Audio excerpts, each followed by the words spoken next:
ፍቅርህን ያስቀመጥክበት ሄደ መፈለግ ትችላለህ እያለች ዶክተር ርብቃ እየተናገረች ሳለ አብርሃም ሰማ።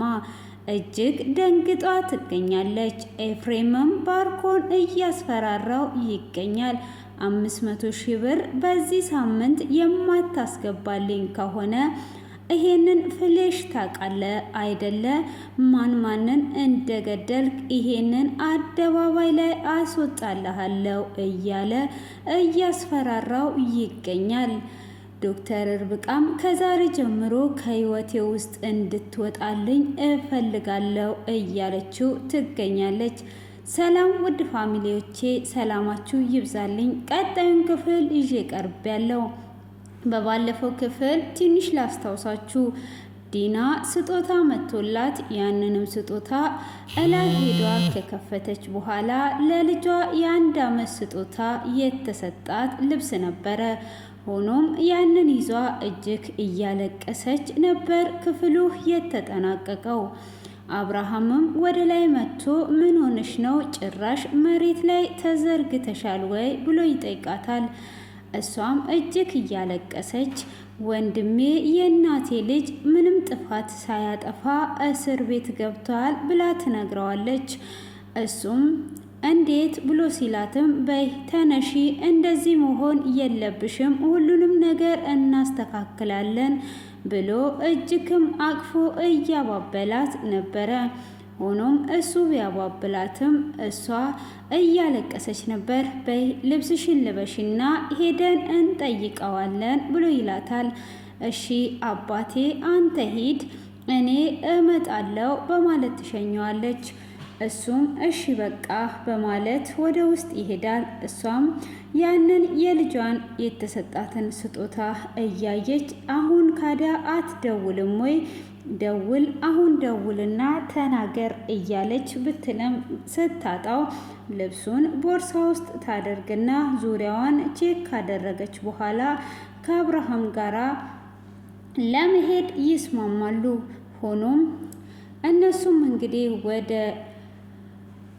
እስር ቤት ባርኮንን ለመጠየቅ ሊሄዱ ሲሉ ኤፍሬምም እንግዲህ ለዶክተር ርብቃ እጅግ በተደጋጋሚ እየደወለላት ነበረ።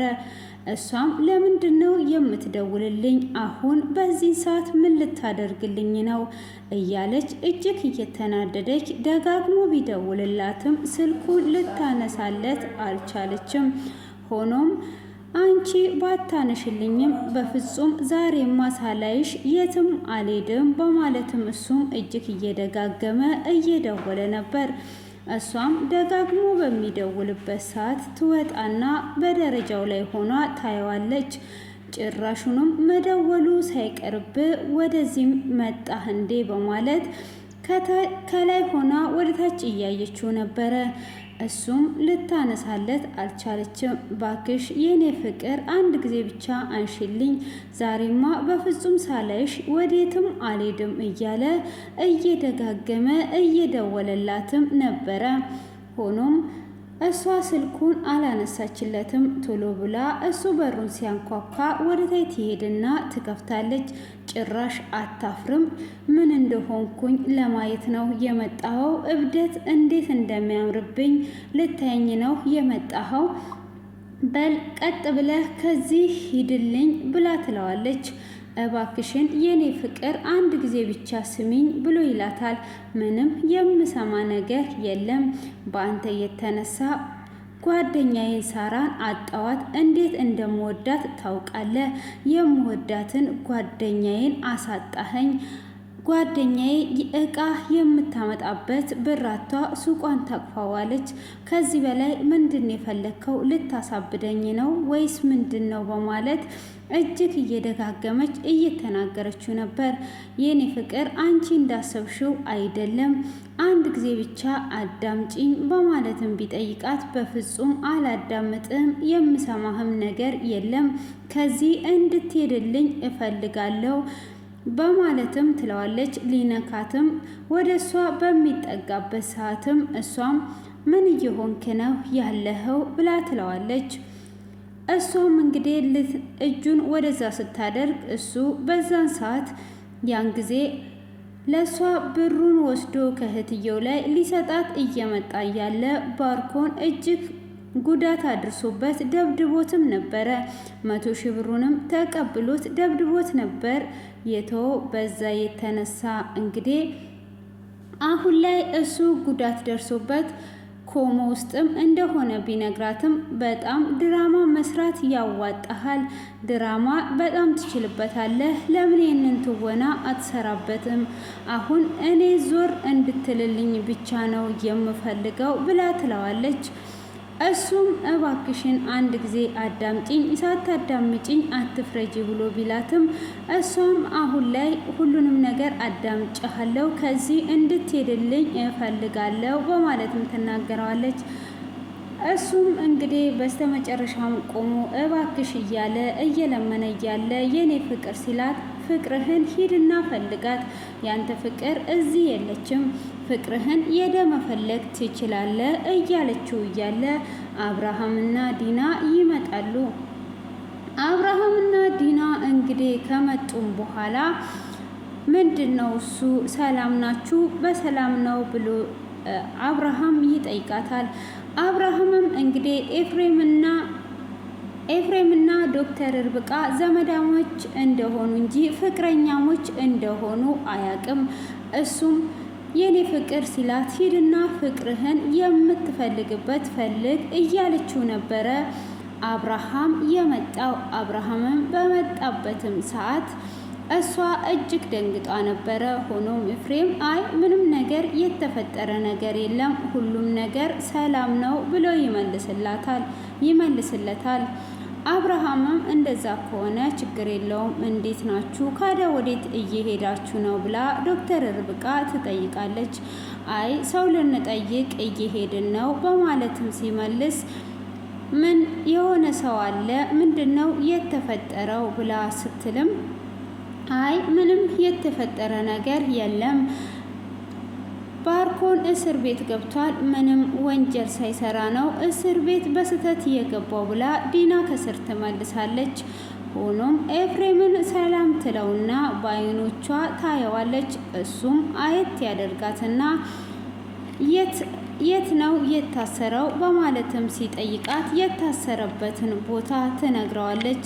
ይሄማ ከባድ ወንጀል ሰርቶ ነው እዛ የሄደው እንጂ ቀለል ያለ ወንጀል ቢሆን ኖሮ እዛ አልነበረም የሚታሰረው በማለትም ትመልስለታለች። እሷም በምትመልስለት ሰዓት እሺ በቃ ይቅርታ አድርጉልኝ በማለትም እነሱም አሁን በቃ እኛ እንሄዳለን፣ እናንተ ውስጥ ገብታችሁ አውሩ፣ የዶክተር ርብቃ ዘመድ አንተም ውስጥ ገብተ አውራ በማለት እንግዲህ በአሽሙር ተናግሮ አብርሃም ይሄዳል። አብርሃምም በሚሄድበት ሰዓት ኤፍሬምም ተከትሏቸው ይሄዳል። ዶክተር ርብቃም ተከትሏት ሲሄድ ይሄ ልጅ ምን ሊያደርግ አስቦ ነው ይሄንን ነገር ሲሰማ የሄደው? ምን ፈልጎ ነው በማለት እሷም ትከተለዋለች። ሆኖም እንግዲህ ንጹህ በባለፈው ክፍል ላይ ቁልጭ እሷን ለማስቀናት ብሎ ዲቦራን አምጥቷት ነበረ። ዲቦራም በፍቅር አይኖች እያየችውም ትገኛለች።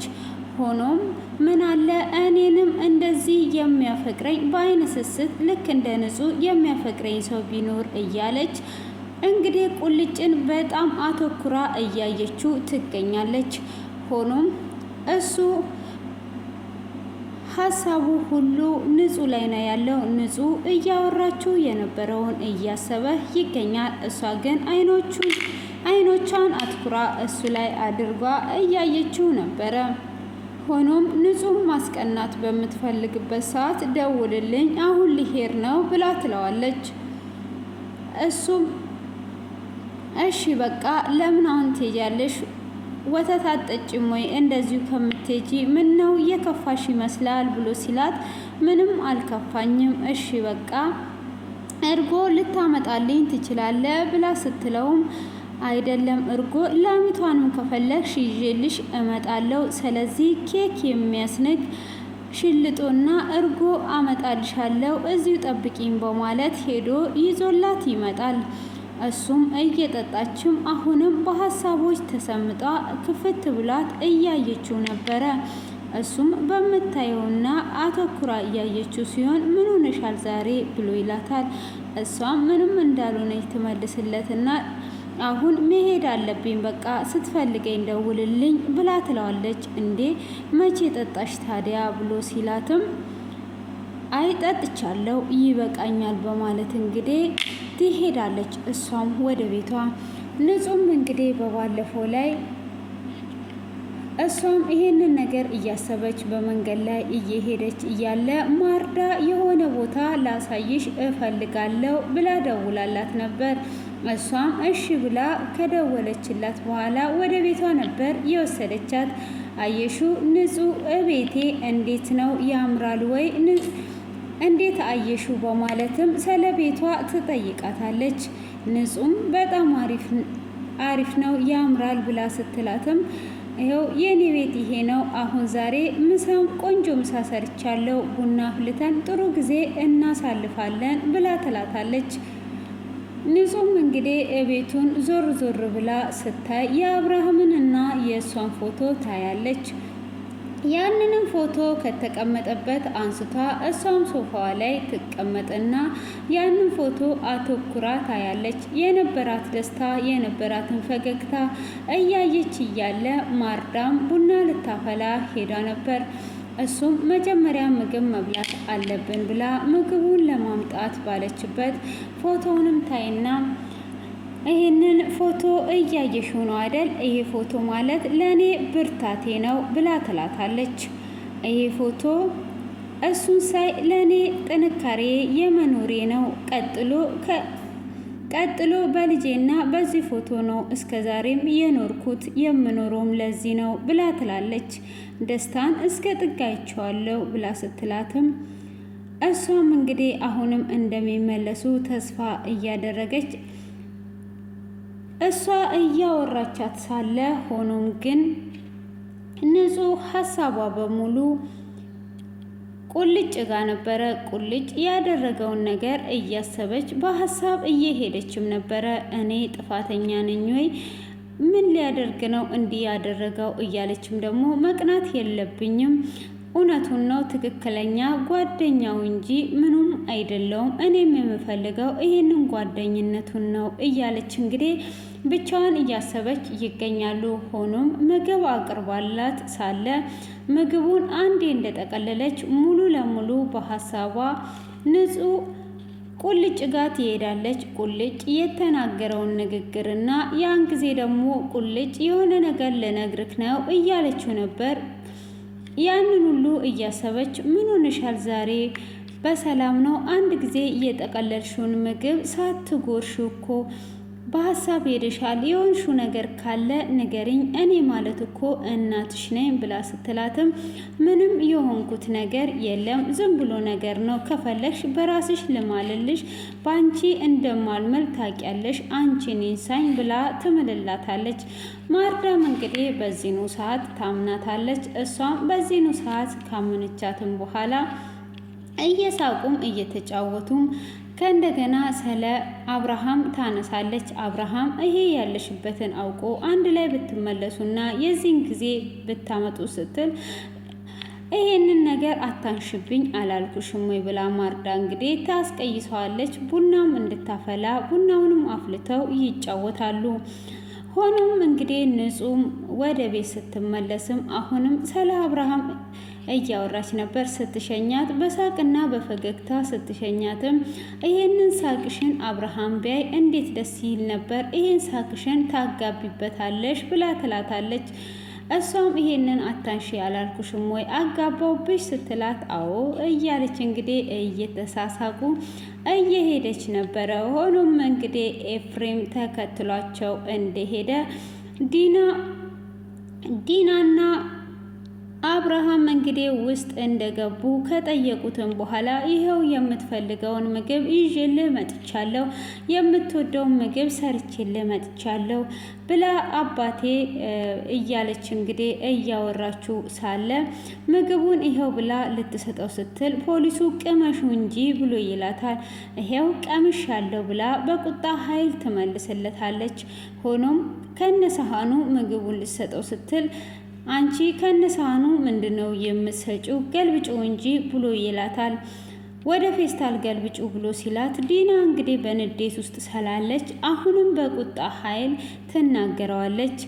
በዚህኑ ሰዓት አብርሃም ችግር የለውም ይቅርታ አድርግልን፣ እኔ ገለብጣለሁ ስለማታቅ ነው ብሎ ይለዋል። እሱም እንግዲህ ለባርኮን ከሰጠው በኋላ ባርኮንም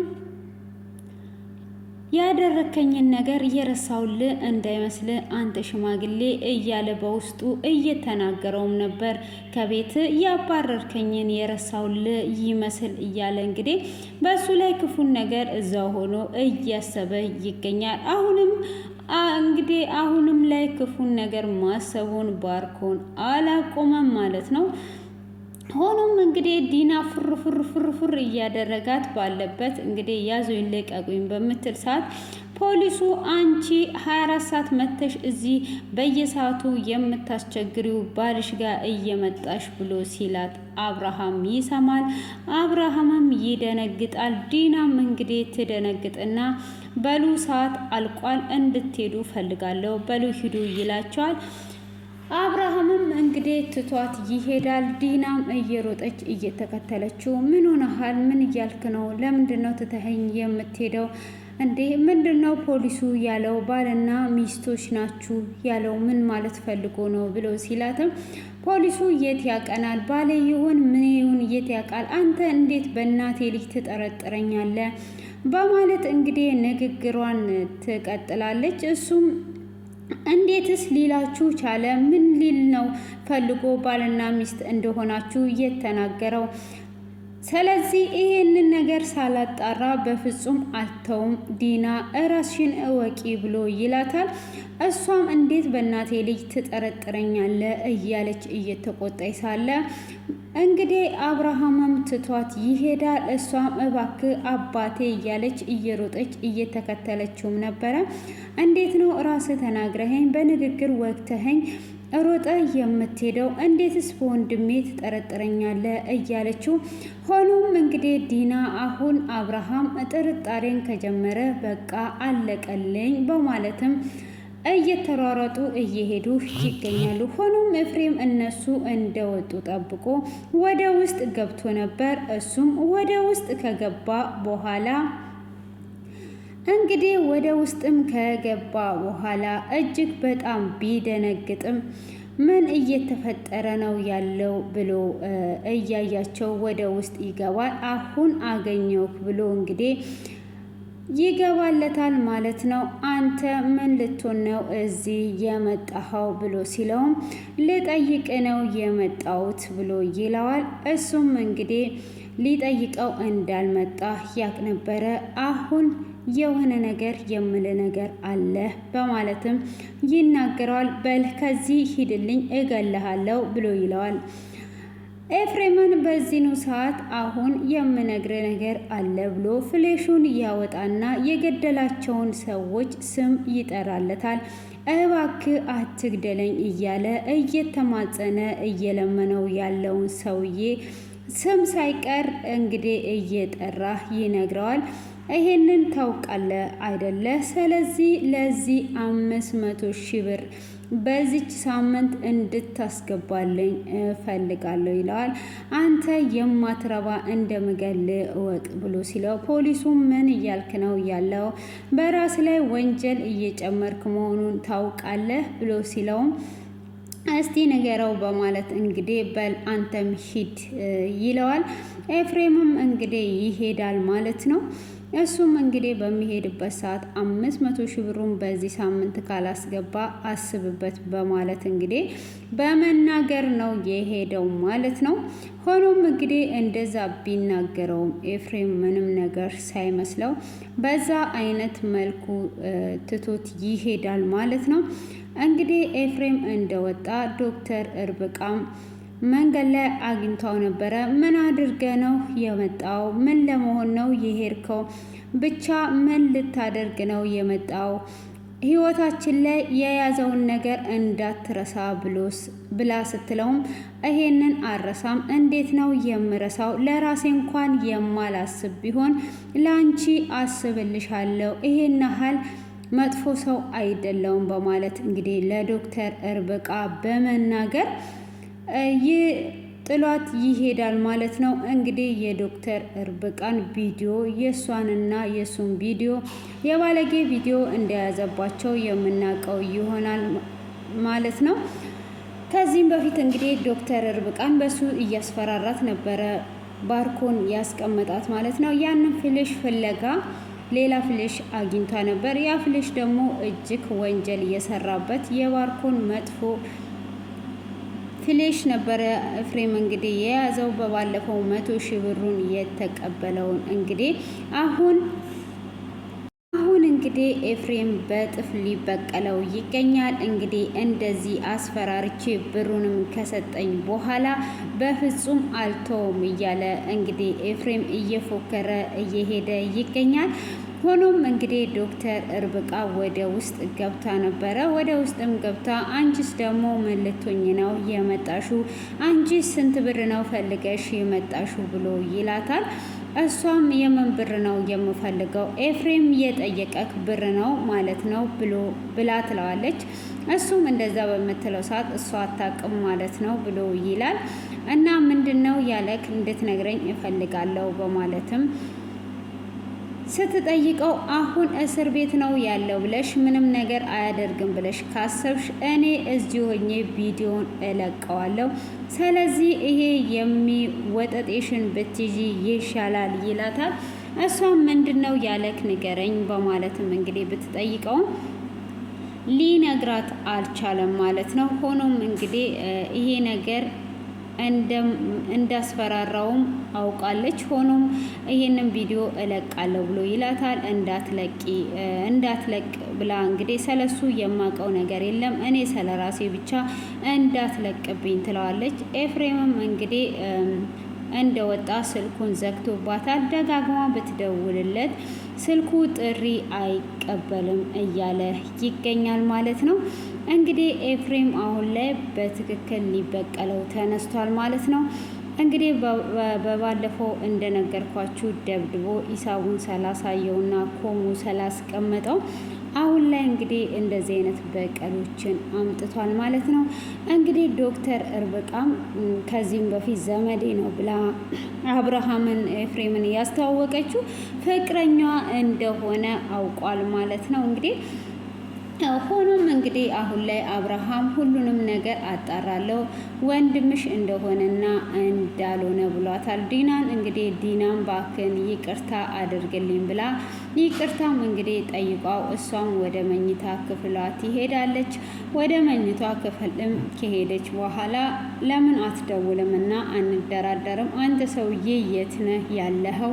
በማለት አሁንም እጅግ እየተናደደች ክፍሏ ውስጥ ትቀመጣለች። ሆኖም እንግዲህ ለእናቷ ትደውልላትና እማዬ እንዴት ነሽ ብላ ሰላምታዋን ካቀረበችላት በኋላ እናትየውም ልጄ ድምፅሽ ምን ሆኖ ነው ብላ ስትላት ምን ነው ድምፄ ምን ሆነ? ምንም አልሆንኩም እናቴ ሰላም ነኝ ብላ ትላታለች። እናቴ አንድ ነገር ልጠይቅሽ ነው የደወልኩልሽ የምታስታውሺ ከሆነ በእኔ ስም ሲም ካርድ የገዛሁላቸው አሉ እንዴ የምታስታውሹ ብላ ትላታለች። ልጄ እኔ አላስታውስም አንቺ የምታስታውሺ ከሆነ ነው እንጂ ብላ ስትላትም እኔ የማስታውስ ከሆነ ለምን ካዳ ደወልኩኝ? ስለዚህ እኔ ምንም የማስታውሰው ነገር የለም ብላ ትላታለች። እሷም እንግዲህ እሺ በማለት ስልኩን ከዘጋች በኋላ ይሄ ሰው ማን ነው ምንድን ነው የሚለውን እንግዲህ ዲና እያወጣችና እያወረደች ትገኛለች። በዛ ላይ እንግዲህ አሁን ላይ ፖሊሱ ጫፍ ነግሮታል ማለት ነው። አብርሃምም እኔ ጅልና ሞኝ እንደሆንኩኝ ነው እምነቴን የምታየው ስላመንኳችሁ ነው። ስለዚህ አሁን ላይ ሁሉንም ነገር እገመግመዋለሁ ብለዋል። እንግዲህ ንጹም አሁን ላይ እያወረደችና እያወጣች ትገኛለች። ስለ ቁልጭ መቅናት የለብኝም። ምን እየሆንኩ ነው ያለሁት? ምንስ ልነግረው ነበረ? የምነግር ነገር አለ ብዬ ያልኩት እንደማፈቅረው ልነግረው ነበር ወይስ እያለች እንግዲህ ከራሷ ጋር እያወጣችና እያወረደች ትገኛለች ማለት ነው።